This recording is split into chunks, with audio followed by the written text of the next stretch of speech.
سیدنا علی المرتضیٰ رضی اللہ تعالی عنہ کی پیدائش ہوئی تو روایات میں آتا ہے کہ وہ آنکھیں نہیں کھولتے تھے۔ حضور مبارکباد دینے گئے اور اپنے بھائی کو دیکھنے گئے تو ان کی والدہ حضرت فاطمہ بنت اسد رضی اللہ تعالی عنہا نے کہا، بیٹا پیدا تو ہوا ہے لیکن پریشانی یہ ہے کہ آنکھیں نہیں کھولتا۔ تو آقا کریم علیہ السلام نے اپنا لعاب حضرت علی المرتضیٰ کے منہ میں ڈالا تو مولا علی نے آنکھیں کھول لیں۔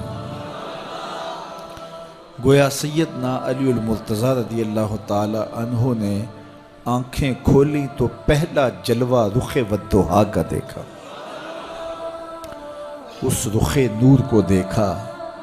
اللہ اکبر، قربان جائیں سیدنا علی المرتضیٰ کی آنکھوں پر، جس کا پہلا نظارہ رخ محبوب تھا، اور پھر بچپنے کی عمر حضور کی قربت میں، حضور کی صحبت میں، حضور کی تربیت میں بسر ہوئی۔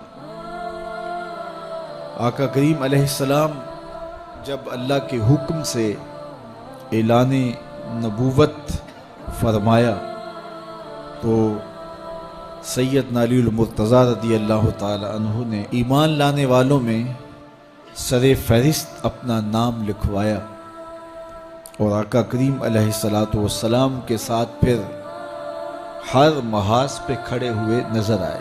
سیدنا علی المرتضیٰ فرماتے ہیں کہ رسول رحمت نبی اکرم صلی اللہ علیہ وآلہ وسلم نے ارشاد فرمایا کہ اے علی، تیری مثال حضرت عیسیٰ کی ہے۔ حضرت عیسیٰ کا ماجرا یہ تھا کہ ان سے دو طرح کے لوگوں کا معاملہ ہوا اور دونوں گمراہ ہوئے۔ ایک وہ جنہوں نے حد سے زیادہ ان سے محبت کی اور اس قدر بڑھا چڑھا دیا کہ انہیں اللہ کا بیٹا قرار دے دیا، اور دوسرے یہودی تھے جو اس قدر بغض رکھا سیدنا عیسیٰ علیہ السلام سے کہ ان کے قتل کے درپے ہوئے، ان کی ماں پہ تہمت لگائی۔ سیدنا علی المرتضیٰ فرماتے ہیں کہ میرے حضور نے فرمایا تیری مثال بھی حضرت عیسیٰ کی، تیرے معاملے میں آ کر بھی دو لوگ برباد ہوں گے، ایک محبت کی وجہ سے برباد ہوں گے، ایک بغض کی وجہ سے برباد ہوں گے۔ ایک محبت میں ایسے افراط کریں گے، اس قدر محبت میں تجاوز کر جائیں گے، حد سے بڑھ جائیں گے کہ وہ کہیں گے تیرے بارے جو نہیں کہنا چاہیے۔ حتیٰ کہ سیدنا علی المرتضیٰ رضی اللہ تعالی عنہ کی محبت میں لوگوں نے تمام صحابہ پر سب و شتم کو جائز سمجھ لیا، اور ایک طبقہ ایسا بھی ہے جو سیدنا علی المرتضیٰ رضی اللہ تعالی عنہ کو خدا اور الہ کہتا ہے۔ یہ نصیری سیدنا علی المرتضیٰ رضی اللہ تعالی عنہ کو الہ کہتے ہیں، علی اللہ کا نعرہ لگاتے ہیں۔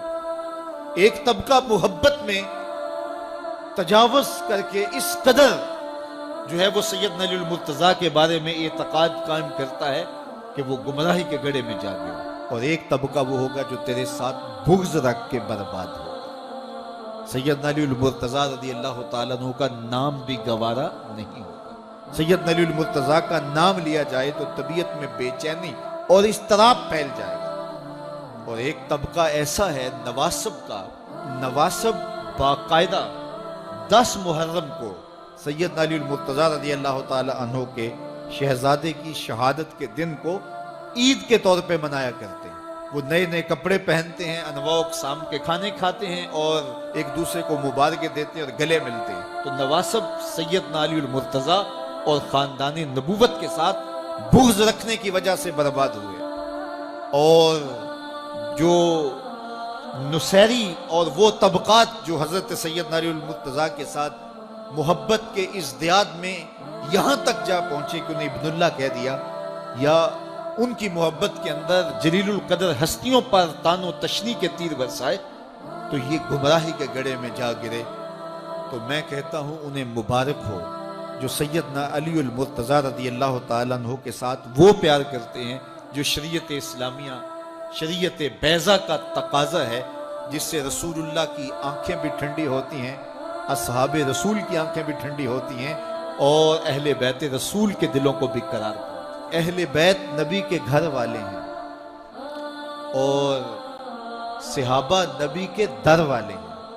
ہم کہتے ہیں گھر والوں تمہیں بھی ہمارا سلام اور در والوں تمہیں بھی ہمارا سلام۔ کتنے لوگ تھے جو ہمارے ساتھ چلتے ہوتے تھے، آپ ذرا اپنے ذہن پہ زور دیں۔ بچپن کے دوست، کلاس فیلوز، کاروباری ساتھی، گلی محلے کے لوگ، رشتہ دار، اعزاء و اقربا، آباء و اجداد، اور کتنے لوگ آپ کے مخالفین، معاندین، یہ ساری ایک فہرست ذہن میں لائیں تو ایک دم خیال پڑتا ہے فلاں بھی چلا گیا، فلاں بھی چلا گیا۔ کوئی سال کے بعد اچانک کوئی بات یاد آتی ہے تو یاد آ جاتا ہے، کوئی 6 ماہ کے بعد یاد آتا ہے۔ کئی ایسے لوگ ہیں کہ سال ہا سال بعد یاد، ہاں وہ بھی ہوتا تھا۔ مٹی کا رزق بن گئے، قصہ پارینہ بن گئے۔ کہانی تو اتنی سی ہے نا، جو اکڑ اکڑ کے چلتے تھے آج وہ مٹی کا رزق بن گئے، جو اپنے بدن پہ چٹکی مٹی بھی نہیں پڑنے دیتے تھے آج ان کے کفن بھی تار تار ہو گئے۔ حضرت غوث اعظم فرماتے ہیں قبرستانوں میں جا کے دیکھو کیسے کیسے حسینوں کی مٹی خراب ہو رہی ہے۔ اللہ اکبر، بدن خاک میں مل گئے، ہڈیاں چور چور ہو گئی، ریزہ ریزہ ہو گئی، قبروں کے نشان بھی مٹ گئے، کتبے بھی ٹوٹ گئے، مٹ گیا مشتاق دل سے رنگے یاد رفتگاں، پھول مہنگے ہو گئے، قبریں پرانی۔ کون کسی کو یاد کرتا ہے؟ اور اسی طرح ہم مل کے مٹی کا رزق بننے والے ہیں، لیکن کوئی ایسا کام چھوڑ جائیں گے، اپنے رب سے جڑ جائیں گے، اپنے رب کے بندوں سے جڑ جائیں گے، رسول کریم کے دامن کو تھام لیں گے تو پھر موت بھی مرنے نہیں دے گی، پھر سر خرو اور سر بلند ہوں گے، پھر عزتوں کے تاج سروں پہ رکھے جائیں گے، وقار کی مسند پہ بٹھائے جائیں گے، فقیر نام تنا دا باہو، قبر جنہ دی جیوے ہو۔